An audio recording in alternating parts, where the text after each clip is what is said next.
ವೀಕ್ಷಕರೇ, ಐಟಿಬಿ ಖಾಲಿ ಇರತಕ್ಕಂತ ಹೆಡ್ ಕಾನ್ಸ್ಟೇಬಲ್ ಮತ್ತು ಕಾನ್ಸ್ಟೇಬಲ್ ಮೋಟಾರ್ ಮೆಕ್ಯಾನಿಕ್ ಹುದ್ದೆಗಳ ನೇಮಕಾತಿಯ ಬಗ್ಗೆ ಇವತ್ತಿನ ಈ ವಿಡಿಯೋದಲ್ಲಿ ಪ್ರತಿಯೊಂದನ್ನು ಕೂಡ ವಿವರವಾಗಿ ನೋಡೋಣ. ಅದೇ ರೀತಿ ಒಂದು ವಿಡಿಯೋನ ಯಾರಾದ್ರೂ ಹೊಸದಾಗಿ ನೋಡ್ತಿದ್ರೆ ಸಬ್ಸ್ಕ್ರೈಬ್ ಮಾಡ್ಕೊಳ್ಳಿ.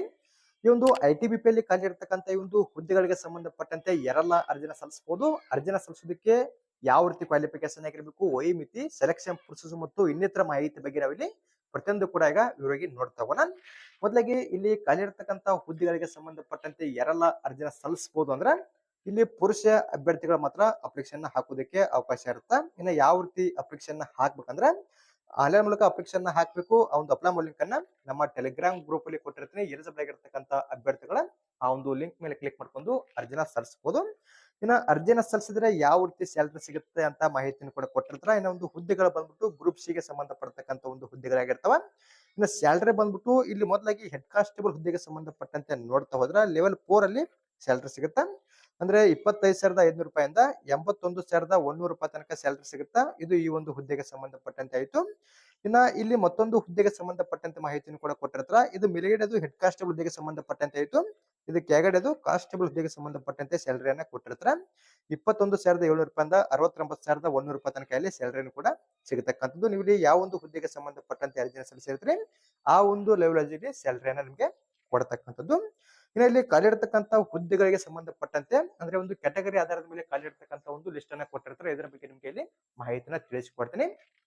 ಇಲ್ಲಿ ಕೆಳಗಡೆ ಅವರು ಪೋಸ್ಟ್ ಮತ್ತೆ ವೇಕೆನ್ಸಿಗಳ ಬಗ್ಗೆ ಮಾಹಿತಿಯನ್ನ ಕೊಟ್ಟಿದ್ದಾರೆ. ಅಂದ್ರೆ ಇಲ್ಲಿ ಮೊದಲಾಗಿ ಹೆಡ್ ಕಾನ್ಸ್ಟೇಬಲ್ ಮೋಟಾರ್ ಮೆಕ್ಯಾನಿಕ್ ಹುದ್ದೆಗೆ ಸಂಬಂಧಪಟ್ಟಂತೆ ನೋಡ್ತಾ ಹೋಗೋಣ. ಈ ಒಂದು ಹುದ್ದೆಗೆ ಸಂಬಂಧಪಟ್ಟಂತೆ ಟೋಟಲ್ ಆಗಿ 7 ಹುದ್ದೆಗಳು ಖಾಲಿ ಇರ್ತಾವ. ಆಲ್ ಓವರ್ ಇಂಡಿಯಾದಲ್ಲಿ ಟೋಟಲ್ ಆಗಿ 7 ಹುದ್ದೆಗಳನ್ನ ಕೊಟ್ಟಿರ್ತಾರ. ಇನ್ನು ಕ್ಯಾಟಗರಿ ವೈಸ್ ನೋಡ್ತಾ ಹೋಗೋಣ. UR ಅಲ್ಲಿ ಅಂದ್ರೆ ಜನರಲ್ ದವರಿಗೆ ಸಂಬಂಧಪಟ್ಟಂತೆ 2, ST ಅಲ್ಲಿ 3, OBC ಅಲ್ಲಿ 1, EWS ಅಲ್ಲಿ 1 ಹುದ್ದೆ ಖಾಲಿ ಇದ್ದು, ಇದು ಹೆಡ್ ಕಾನ್ಸ್ಟೇಬಲ್ ಹುದ್ದೆಗೆ ಸಂಬಂಧಪಟ್ಟಂತೆ ಟೋಟಲ್ ಆಗಿ ಇಲ್ಲಿ 7 ಹುದ್ದೆಗಳು ಖಾಲಿ ಇರ್ತಾವ. ಇನ್ನು ಕಾನ್ಸ್ಟೇಬಲ್ ಮೋಟಾರ್ ಮೆಕ್ಯಾನಿಕ್ ಹುದ್ದೆಗೆ ಸಂಬಂಧಪಟ್ಟಂತೆ ಟೋಟಲ್ ಆಗಿ ಆಲ್ ಓವರ್ ಇಂಡಿಯಾದಲ್ಲಿ 44 ಹುದ್ದೆಗಳನ್ನ ಕೊಟ್ಟಿರ್ತಾರ. ಇಲ್ಲಿ ಕ್ಯಾಟಗರಿ ವೈಸ್ ನೋಡ್ತಾ ಹೋದ್ರೆ UR ಅಲ್ಲಿ ಅಂದ್ರೆ ಜನರಲ್ ದವರಿಗೆ ಸಂಬಂಧಪಟ್ಟಂತೆ 17, ಇನ್ನ SC ಅಲ್ಲಿ 7, ST ಅಲ್ಲಿ 7, OBC ಅಲ್ಲಿ 7, EWS ಅಲ್ಲಿ 6 ಹುದ್ದೆಗಳು ಖಾಲಿ ಇದ್ದು, ಈ ಒಂದು ಕಾನ್ಸ್ಟೇಬಲ್ ಹುದ್ದೆಗೆ ಸಂಬಂಧಪಟ್ಟಂತೆ 44 ಹುದ್ದೆಗಳನ್ನ ಕೊಟ್ಟಿರ್ತಾರೆ. ನೀವು ಇಲ್ಲಿ ಯಾವ ಒಂದು ಹುದ್ದೆಗೆ ಸಂಬಂಧಪಟ್ಟಂತೆ ಅರ್ಜಿನ ಸಲ್ಲಿಸಬೇಕಂತ ಅನ್ಕೊಂಡಿರ್ತೀರಿ, ಅರ್ಜಿನ ಸಲ್ಲಿಸುವಾಗ ನಿಮ್ಮ ಕ್ಯಾಟಗರಿ ಆಧಾರದ ಮೇಲೆ ಖಾಲಿ ಇರತಕ್ಕಂತ ಹುದ್ದೆಗಳ ಸಂಖ್ಯೆನ ಸರಿಯಾಗಿ ಚೆಕ್ ಮಾಡ್ಕೊಂಡು ಅರ್ಜಿನ ಸಲ್ಲಿಸಬಹುದು. ಇನ್ನ ಅಪ್ಲಿಕೇಶನ್ ಫೀ ಬಗ್ಗೆ ನೋಡ್ತಾ ಹೋದ್ರ ಇಲ್ಲಿ ಟೋಟಲ್ ಆಗಿ 100 ರೂಪಾಯಿ ಅಪ್ಲಿಕೇಶನ್ ಫೀ ಇರುತ್ತೆ. ಈ ಒಂದು ಫೀ ಇಲ್ಲಿ ಎರಡಗಲ ಇಲ್ಲ ಅಂದ್ರ SC, ST ಮತ್ತು ಮಾಜಿ ಸೈನಿಕ ಅಭ್ಯರ್ಥಿ ಸಂಬಂಧಪಟ್ಟಂತೆ ಯಾವುದೇ ರೀತಿ ಫೀ ಇರಂಗಿಲ್ಲ. ಇಲ್ಲಿ ಕೊಟ್ಟಿರತಕ್ಕಂತ ಅಭ್ಯರ್ಥಿಗಳನ್ನ ಬಿಟ್ಟು ಮಿಕ್ಕಿದ ಎಲ್ಲಾ ಅಭ್ಯರ್ಥಿ ಸಂಬಂಧಪಟ್ಟಂತೆ 100 ರೂಪಾಯಿ ಫೀ ಇರುತ್ತೆ. ಈ ಒಂದು 100 ರೂಪಾಯಿ ಫೀ ನೀವು ಇಲ್ಲಿ ಆನ್ಲೈನ್ ಮೂಲಕ ಅರ್ಜಿನ ಸಲ್ಲಿಸುವಾಗಲೇ ಪೇ ಮಾಡಬೇಕಾಗತ್ತ. ಇನ್ನಲ್ಲಿ ಎಲಿಜಿಬಿಲಿಟಿ ಕಂಡೀಷನ್ ಬಗ್ಗೆ ಕೂಡ ಮಾಹಿತಿಯನ್ನು ಕೊಟ್ಟಿದ್ದಾರೆ. ಅಂದ್ರೆ ವಯೋಮಿತಿ ಕ್ವಾಲಿಫಿಕೇಶನ್ ಬಗ್ಗೆ ಕೊಟ್ಟಿರ್ತಾರೆ. ಇಲ್ಲಿ ಮೊದಲಾಗಿ ಹೆಡ್ ಕಾನ್ಸ್ಟೇಬಲ್ ಮೋಟಾರ್ ಮೆಕ್ಯಾನಿಕ್ ಹುದ್ದೆಗೆ ಸಂಬಂಧಪಟ್ಟಂತೆ ವಯೋಮಿತಿ ಬಂದ್ಬಿಟ್ಟು ಕನಿಷ್ಠವಾಗಿ 18 ವರ್ಷ ಆಗಿರಬೇಕು, ಗರಿಷ್ಠವಾಗಿ 25 ವರ್ಷದ ಒಳಗಡೆ ಇರತಕ್ಕಂಥವ್ರು ಅಪ್ಲಿಕೇಶನ್ ಹಾಕ್ಬೋದು. ಇನ್ನ ಕ್ವಾಲಿಫಿಕೇಶನ್ ಯಾವ ರೀತಿ ಆಗಿರ್ಬೇಕಂತ ನೋಡ್ತಾ ಹೋದ್ರ ಇಲ್ಲಿ ಮೊದಲಾಗಿ ನೀವು PUC ಅನ್ನ ಪಾಸ್ ಆಗಿರ್ಬೇಕು, 10th ಪ್ಲಸ್ 2 ಆಗಿರ್ಬೇಕು. ನಂತರ ಅಥವಾ ಅಂತ ಕೊಟ್ಟಿರ್ತಾರ. ಅಂದ್ರೆ ನಿಮ್ದು PUC ಆದ್ರೂ ಆಗಿರ್ಬೇಕು, ಇಲ್ಲದಲ್ಲಿ ಅಥವಾ ಅಂತ ಕೊಟ್ಟಿದ್ರ. ಅಂದ್ರೆ ಇಲ್ಲಿ ಯಾವ ರೀತಿ ಕ್ವಾಲಿಫಿಕೇಶನ್ ಇದೆ ಅಂದ್ರೆ ಇಲ್ಲಿ ಮೋಟಾರ್ ಮೆಕ್ಯಾನಿಕ್ ಬಗ್ಗೆ ನಿಮಗೆ ಸರ್ಟಿಫಿಕೇಟ್ ಕೂಡ ನಿಮ್ಮ ಹತ್ರ ಇರಬೇಕಾಗತ್ತ. ಈ ಒಂದು ಸರ್ಟಿಫಿಕೇಟ್ ಇದ್ರೂ ಕೂಡ ಅಪ್ಲಿಕೇಶನ್ ಹಾಕ್ಬೋದು. ಇಲ್ಲದಲ್ಲಿ ಐಟಿಐದಲ್ಲಿ ನೀವು ಕನಿಷ್ಠವಾಗಿ ಈ ಒಂದು ಹುದ್ದೆಗೆ ಸಂಬಂಧಪಟ್ಟಂತೆ ಇಲ್ಲಿ 3 ವರ್ಷಗಳ ಕಾಲ ಪ್ರಾಕ್ಟಿಕಲ್ ಎಕ್ಸ್ಪೀರಿಯನ್ಸ್ ಅನ್ನ ಮಾಡಿದ್ರು ಕೂಡ ಇಲ್ಲಿ ಅಪ್ಲಿಕೇಶನ್ ಹಾಕಬಹುದಾಗಿರುತ್ತೆ ವರ್ಕ್ಶಾಪ್ ಅಲ್ಲಿ. ಇದು ಕೂಡ ಆಗದಲ್ಲಿ 3 ವರ್ಷಗಳ ಕಾಲ ನೀವೇನಾದ್ರೂ ಡಿಪ್ಲೊಮಾದಲ್ಲಿ ಆಟೋಮೊಬೈಲ್ ಇಂಜಿನಿಯರಿಂಗ್ ಅನ್ನ ಮಾಡಿದ್ರು ಕೂಡ ಇಲ್ಲಿ ಅಪ್ಲಿಕೇಶನ್ ಹಾಕಬಹುದು. ಇದು ಈ ಒಂದು ಹೆಡ್ ಕಾನ್ಸ್ಟೇಬಲ್ ಹುದ್ದೆಗೆ ಸಂಬಂಧಪಟ್ಟಂತೆ ಯಾರೆಲ್ಲ ಅರ್ಜಿನ ಸಲ್ಲಿಸಬೇಕಂತ ಅನ್ಕೊಂಡಿರ್ತೀರಿ ಇಲ್ಲಿ ಕೊಟ್ಟಿರ್ತಕ್ಕಂಥ ಒಂದು ಕ್ವಾಲಿಫಿಕೇಶನ್ ಬಗ್ಗೆ ಸರಿಯಾಗಿ ಚೆಕ್ ಮಾಡ್ಕೊಳ್ಳಿ. ನಿಮ್ಗೆ ಏನಾದ್ರು ಈ ಒಂದು ಕ್ವಾಲಿಫಿಕೇಶನ್ ಬಗ್ಗೆ ಡೌಟ್ ಇದ್ರೆ ಕಮೆಂಟ್ ಮಾಡಿ.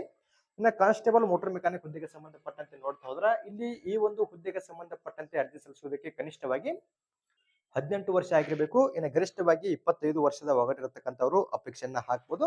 ಇನ್ನು ಇದಲ್ಲದೆ ಇಲ್ಲಿ 2 ಹುದ್ದೆಗೆ ಸಂಬಂಧಪಟ್ಟಂತೆ SC ಮತ್ತು ST ಅವರಿಗೆ ಸಂಬಂಧಪಟ್ಟಂತೆ 5 ವರ್ಷದ ತನಕ ವಯೋಮಿತಿ ಸಲ್ಲಿಕೆ ಸಿಗುತ್ತೆ. ಇನ್ನು OBC ಅವರಿಗೆ ಸಂಬಂಧಪಟ್ಟಂತೆ ಇಲ್ಲಿ 3 ವರ್ಷದ ತನಕ ಒಂದು ವಯೋಮಿತಿ ಸಲ್ಲಿಕೆಯನ್ನು ಕೂಡ ಸಿಗತಕ್ಕಂಥದ್ದು. ಇವಾಗ ಕಾನ್ಸ್ಟೇಬಲ್ ಹುದ್ದೆಗೆ ಸಂಬಂಧಪಟ್ಟಂತೆ ಅರ್ಜಿ ಸಲ್ಲಿಸುವುದಕ್ಕೆ ಯಾವ ರೀತಿ ಕ್ವಾಲಿಫಿಕೇಶನ್ ಆಗಿರ್ಬೇಕಂತ ನೋಡ್ತಾ ಹೋಗೋಣ. ಇಲ್ಲಿ ಮೊದಲದಾಗಿ ನೀವು 10th ಅನ್ನ ಪಾಸ್ ಆಗಿರ್ಬೇಕು, ಅಂದ್ರೆ 10ನೇ ತರಗತಿ ಪಾಸ್ ಆಗಿರ್ಬೇಕು ಮೊದಲದಾಗಿ. ನಂತರ ಎರಡನೇದಾಗಿ 2 ಅಂತ ಕೊಟ್ಟಿರ್ತಾರ. ಅಂದ್ರೆ ಇಲ್ಲಿ ಇದರ ಜೊತೆಗೇನೆ ಇಲ್ಲಿ ನಿಮ್ದು ಐಟಿಐನು ಕೂಡ ಆಗಿರಬೇಕು. ಐಟಿಐದಲ್ಲಿ ನೀವು ಈ ಒಂದು ಹುದ್ದೆಗೆ ಸಂಬಂಧಪಟ್ಟಂತೆ ಅಂದ್ರೆ ನೀವು ಕರೆಕ್ಟ್ ಆಗಿ ಚೆಕ್ ಮಾಡ್ಕೋಬೇಕು. ನಿಮ್ದು ಏನಾದ್ರು ಐಟಿಐದಲ್ಲಿ ಈ ಒಂದು ಮೋಟಾರ್ ಮೆಕ್ಯಾನಿಕ್ ಅಂತಕ್ಕಂಥ ಟ್ರೇಡ್ ಕಂಪ್ಲೀಟ್ ಆಗಿ ಆ ಒಂದು ಸರ್ಟಿಫಿಕೇಟ್ ನಿಮ್ಮ ಹತ್ರ ಇದ್ರೆ ನೀವು ಕೂಡ ಇಲ್ಲಿ ಅಪ್ಲಿಕೇಶನ್ ಹಾಕಬಹುದು. ಮೊದಲಿಗೆ 10th ಆಗಿರ್ಬೇಕು. ನಂತರ ಎರಡನೇದಾಗಿ ಐಟಿಐದಲ್ಲಿ ನೀವೇನಾದ್ರೂ ಮೋಟಾರ್ ಮೆಕ್ಯಾನಿಕ್ ಮಾಡಿ ಆ ಒಂದು ಸರ್ಟಿಫಿಕೇಟ್ ನಿಮ್ಮ ಹತ್ರ ಇದ್ರೆ ನೀವು ಕೂಡ ಇಲ್ಲಿ ಅಪ್ಲಿಕೇಶನ್ ಹಾಕಬಹುದಾಗಿರುತ್ತೆ. ಒಂದ್ರೆ ನಿಮ್ದು ಐಟಿಐ ಆಗಿರೋದಲ್ಲಿ ಇಲ್ಲಿ ಮತ್ತೊಂದು ಟ್ರೇಡ್ ಕೂಡ ಕೊಟ್ಟಿರ್ತಾರೆ ಅಥವಾ ಇಲ್ಲಿ ಒಟ್ಟಿನಲ್ಲಿ ರಿಲೇಟೆಡ್ ಆಗಿ ಆ ಒಂದು ಹುದ್ದೆಗೆ ಸಂಬಂಧಪಟ್ಟಂತೆ 3 ವರ್ಷಗಳ ಕಾಲ ಎಕ್ಸ್ಪೀರಿಯನ್ಸ್ ಆಗಿದ್ರು ಕೂಡ ನೀವು ಅಪ್ಲಿಕೇಶನ್ ಹಾಕ್ಬೋದು ಯಾವ್ದಾದ್ರು ಒಂದು ಫರ್ಮ್ ಅಲ್ಲಿ. ಇಲ್ಲಿ ಕೊಟ್ಟಿರತಕ್ಕಂತ ಕ್ವಾಲಿಫಿಕೇಶನ್ ಬಗ್ಗೆ ಸರಿಯಾಗಿ ಚೆಕ್ ಮಾಡ್ಕೊಳ್ಳಿ. ಇದು ಹೆಡ್ ಕಾನ್ಸ್ಟೇಬಲ್ ಹುದ್ದೆಗೆ ಸಂಬಂಧಪಟ್ಟಂತೆ ಈ ರೀತಿ ಒಂದು ಕ್ವಾಲಿಫಿಕೇಶನ್ ಬೇಕಾಗತ್ತೆ. ನಿಮ್ಗೆ ಏನಾದ್ರು ಇಲ್ಲಿ ಕೊಟ್ಟಿರತಕ್ಕಂತ ಕ್ವಾಲಿಫಿಕೇಶನ್ ಬಗ್ಗೆ ಡೌಟ್ ಇದ್ರೆ ಕಮೆಂಟ್ ಮಾಡಿ, ಅದರ ಬಗ್ಗೆ ನಿಮಗೆ ಸಂಪೂರ್ಣವಾಗಿ ತಿಳಿಸಿಕೊಡ್ತೀನಿ. ಇನ್ನು ಇಲ್ಲಿ ಖಾಲಿ ಇರತಕ್ಕಂತ ಹುದ್ದೆಗಳಿಗೆ ಸಂಬಂಧಪಟ್ಟಂತೆ ನೀವು ಇಲ್ಲಿ ಆನ್ಲೈನ್ ಮೂಲಕ ಅಪ್ಲಿಕೇಶನ್ ಹಾಕಬೇಕು ಎಂದು ಅಪ್ಲೈ ಮಾಡೋ ಲಿಂಕ್ ಅನ್ನ ನಮ್ಮ ಟೆಲಿಗ್ರಾಮ್ ಗ್ರೂಪ್ ಅಲ್ಲಿ ಕೊಟ್ಟಿರ್ತೀನಿ. ಇನ್ನು ಇಲ್ಲಿ ಖಾಲಿ ಇರತಕ್ಕಂತ ಹುದ್ದೆಗಳಿಗೆ ಸಂಬಂಧಪಟ್ಟಂತೆ ಅರ್ಜಿನ ಸಲ್ಲಿಸಿದ್ರೆ ಯಾವ ರೀತಿ ಒಂದು ಆಯ್ಕೆ ವಿಧಾನ ಇರ್ತಂತ ಮಾಹಿತಿನ ನೋಡ್ತಾ ಹೋಗೋಣ. ಇಲ್ಲಿ ಮೊದಲಾಗಿ ಫಿಸಿಕಲ್ ಟೆಸ್ಟ್ ಇರುತ್ತೆ. ಫಿಸಿಕಲ್ ಅಲ್ಲಿ ಕ್ವಾಲಿಫೈ ಆದ್ಮೇಲೆ ಇಲ್ಲಿ ವೆರಿಫಿಕೇಶನ್ ಅಂತ ಕೊಟ್ಟಿರ್ತಾರೆ, ಅಂದ್ರೆ ಡಾಕ್ಯುಮೆಂಟ್ ವೆರಿಫಿಕೇಶನ್ ಇರುತ್ತೆ. ಡಾಕ್ಯುಮೆಂಟ್ ವೆರಿಫಿಕೇಶನ್ ಆದ್ಮೇಲೆ ರಿಟರ್ನ್ ಎಕ್ಸಾಮಿನೇಷನ್, ರಿಟರ್ನ್ ಎಕ್ಸಾಮಿನೇಷನ್ ಆದ್ಮೇಲೆ ಸ್ಕಿಲ್ ಟೆಸ್ಟ್ ಆದ್ಮೇಲೆ ಮೆಡಿಕಲ್ ಎಕ್ಸಾಮ್, ಮೆಡಿಕಲ್ ಆದ್ಮೇಲೆ ರಿವ್ಯೂ ಮೆಡಿಕಲ್, ಅದಾದ್ಮೇಲೆ ಇಲ್ಲಿ ಫೈನಲ್ ರಿಟರ್ನ್ ಅವರು ಬಿಡುಗಡೆ ಮಾಡತಕ್ಕಂಥದ್ದು. ಇಷ್ಟು ಹಂತಗಳಲ್ಲಿ ಆಯ್ಕೆಯನ್ನ ಮಾಡ್ಕೊತಾರೆ. ಇನ್ನು ಮತ್ತೊಂದು ಮಾಹಿತಿ ಮೇನ್ ಆಗಿ ಇಲ್ಲಿ ಈ ಒಂದು ಹುದ್ದೆಗಳಿಗೆ ಸಂಬಂಧಪಟ್ಟಂತೆ ಯಾವ ರೀತಿ ಆಯ್ಕೆ ವಿಧಾನ ಇರ್ತಂತ ಮಾತ್ರ ಕೊಟ್ಟಿರ್ತಾರೆ. ಇನ್ನೂ ಡೀಟೇಲ್ ಆಗಿ ಈ ಒಂದು ಹುದ್ದೆಗಳಿಗೆ ಸಂಬಂಧಪಟ್ಟಂತೆ ಅರ್ಜಿ ಸಲ್ಲಿಸೋದಕ್ಕೆ ಪ್ರಾರಂಭವಾದ್ಮೇಲೆ ಅದನ್ನ ಬಿಡುಗಡೆ ಮಾಡ್ತಾರೆ. ನಿಮ್ಗೆ ಏನಾದ್ರು ಇನ್ನೂ ಹೆಚ್ಚಿನದಾಗಿರ್ತಕ್ಕಂತ ಮಾಹಿತಿ ಬೇಕಂತಂದ್ರೆ ಆಯ್ಕೆ ವಿಧಾನದ ಬಗ್ಗೆ ಅವಾಗ ಕಮೆಂಟ್ ಮಾಡಿ. ಒಂದು ನೋಟಿಫಿಕೇಶನ್ ಬಿಡುಗಡೆ ಆದ್ಮೇಲೆ ಅದರ ಬಗ್ಗೆ ಕೂಡ ನಿಮಗೆ ಮತ್ತಷ್ಟು ಇವರಿಗೆ ತಿಳಿಸಿಕೊಡ್ತೀನಿ. ಇನ್ನು ಇಲ್ಲಿ ಖಾಲಿ ಇರತಕ್ಕಂತ ಹುದ್ದೆಗಳಿಗೆ ಸಂಬಂಧಪಟ್ಟಂತೆ ಯಾವಾಗಿಂದ ಅಪ್ಲಿಕೇಶನ್ ಸ್ಟಾರ್ಟ್ ಆಗುತ್ತಂದ್ರೆ ಇಲ್ಲಿ ಕೆಳಗಡೆ ಅವರು ಅರ್ಜಿ ಸಲ್ಲಿಸುವ ಒಂದು ಡೇಟ್ ಗಳನ್ನ ಕೊಟ್ಟಿರ್ತಾರೆ. ಇಲ್ಲಿ ಮೊದಲಾಗಿ ಅಪ್ಲಿಕೇಶನ್ ಸ್ಟಾರ್ಟಿಂಗ್ ಡೇಟ್ ಬಂದ್ಬಿಟ್ಟು 24/12/2024 ಅಪ್ಲಿಕೇಶನ್ ಸ್ಟಾರ್ಟ್ ಆಗುತ್ತೆ. ಇದು 24/12/2024 ಸ್ಟಾರ್ಟಿಂಗ್ ಡೇಟ್ ಆಗಿರುತ್ತೆ. ಇನ್ನು ಅರ್ಜಿ ಸಲ್ಲಿಸುವ ಕೊನೆಯ ದಿನಾಂಕ ಬಂದ್ಬಿಟ್ಟು 22/1/2025 ತನಕ ನೀವು ಇಲ್ಲಿ ಅಪ್ಲಿಕೇಶನ್ ಹಾಕಬಹುದಾಗಿರುತ್ತೆ. ಇದು ಅರ್ಜಿ ಸಲ್ಲಿಸುವ ಕೊನೆಯ ದಿನಾಂಕ ಆಗಿರುತ್ತೆ. ಸ್ಟಾರ್ಟಿಂಗ್ ಡೇಟ್ ಬಂದ್ಬಿಟ್ಟು 24/12/2024, ಎಂಡ್ ಡೇಟ್ ಬಂದ್ಬಿಟ್ಟು ಕ್ಲೋಸಿಂಗ್ ಡೇಟ್ 22/1/2025 ತನಕ ನೀವು ಇಲ್ಲಿ ಅಪ್ಲಿಕೇಶನ್ ಹಾಕಬಹುದಾಗಿರುತ್ತೆ. ಈ ಒಂದು ITBP ಅಲ್ಲಿ ಖಾಲಿ ಇರತಕ್ಕಂತ ಈ ಒಂದು ಹುದ್ದೆಗಳಿಗೆ ಸಂಬಂಧಪಟ್ಟಂತೆ ಯಾರೆಲ್ಲ ಅರ್ಜಿನ ಸಲ್ಲಿಸಬೇಕು ಅಂತ ಅನ್ಕೊಂಡಿರ್ತೀರಿ, ನಾನು ಇದುವರೆಗೆ ಹೇಳ್ತಕ್ಕಂತ ಮಾಹಿತಿಗಳನ್ನ ಸರಿಯಾಗಿ ಚೆಕ್ ಮಾಡ್ಕೊಂಡು ಎಲಿಜಿಬಲ್ ಆಗಿರತಕ್ಕಂಥವ್ರು ಅರ್ಜಿ ಸಲ್ಲಿಸೋದಕ್ಕೆ ಪ್ರಾರಂಭವಾದ ಮೇಲೆ ನೀವು ಅಪ್ಲಿಕೇಶನ್ ಹಾಕಬಹುದು. ಇನ್ನೊಂದು ಅಪ್ಲೈ ಮಾಡೋ ಲಿಂಕ್ ನಮ್ಮ ಟೆಲಿಗ್ರಾಮ್ ಗ್ರೂಪ್ ಅಲ್ಲಿ ಕೊಟ್ಟಿರ್ತೀನಿ. ಎಲಿಜಿಬಲ್ ಆಗಿರತಕ್ಕಂಥವ್ರು ಆ ಒಂದು ಲಿಂಕ್ ಮೇಲೆ ಕ್ಲಿಕ್ ಮಾಡ್ಕೊಂಡು ಅರ್ಜಿನ ಸಲ್ಲಿಸಬಹುದು. ಇನ್ನ ಅರ್ಜಿನ ಸಲ್ಲಿಸೋದಕ್ಕೆ ಪ್ರಾರಂಭವಾದ್ಮೇಲೆ ಇನ್ನೂ ಡೀಟೇಲ್ ಆಗಿರತಕ್ಕಂತ ನೋಟಿಫಿಕೇಶನ್ ಬಿಡುಗಡೆ ಮಾಡ್ತಾರ. ಆ ಒಂದು ನೋಟಿಫಿಕೇಶನ್ ಬಿಡುಗಡೆ ಆದ್ಮೇಲೆ ಈ ಒಂದು ಹುದ್ದೆಗಳಿಗೆ ಸಂಬಂಧಪಟ್ಟಂತೆ ನಿಮಗೆ ಇನ್ನೂ ಹೆಚ್ಚಿನದಾಗಿರತಕ್ಕಂತ ಮಾಹಿತಿ ಬಗ್ಗೆ ತಿಳಿಸಿಕೊಡ್ತೀನಿ. ಸದ್ಯಕ್ಕೆ ಇಷ್ಟು ಮಾಹಿತಿ ಬಗ್ಗೆ ಚೆಕ್ ಮಾಡ್ಕೊಳ್ಳಿ. ಅದೇ ರೀತಿ ಈ ಒಂದು ಮಾಹಿತಿ ನಮಗೆ ಇಷ್ಟವಾದಲ್ಲಿ ನಮ್ಮ ಚಾನಲ್ ಸಬ್ಸ್ಕ್ರೈಬ್ ಮಾಡ್ಕೊಳ್ಳಿ, ಹಾಗೆ ಲೈಕ್ ಮಾಡ್ರಿ. ನಿಮ್ಮ ಸ್ನೇಹಿತರು ಕೂಡ ಸೇರ್ ಮಾಡಿ, ಅವರು ಕೂಡ ಇಲ್ಲಿ ಖಾಲಿ ಇರತಕ್ಕಂತ ಹುದ್ದೆಗಳಿಗೆ ಸಂಬಂಧಪಟ್ಟಂತೆ ಅರ್ಜಿನ ಸಲ್ಲಿಸಲಿ. ಅದೇ ರೀತಿ ಮತ್ತೆ ಮುಂದಿನ ವಿಡಿಯೋದಲ್ಲಿ ಭೇಟಿಯಾಗೋಣ. Thanks for watching.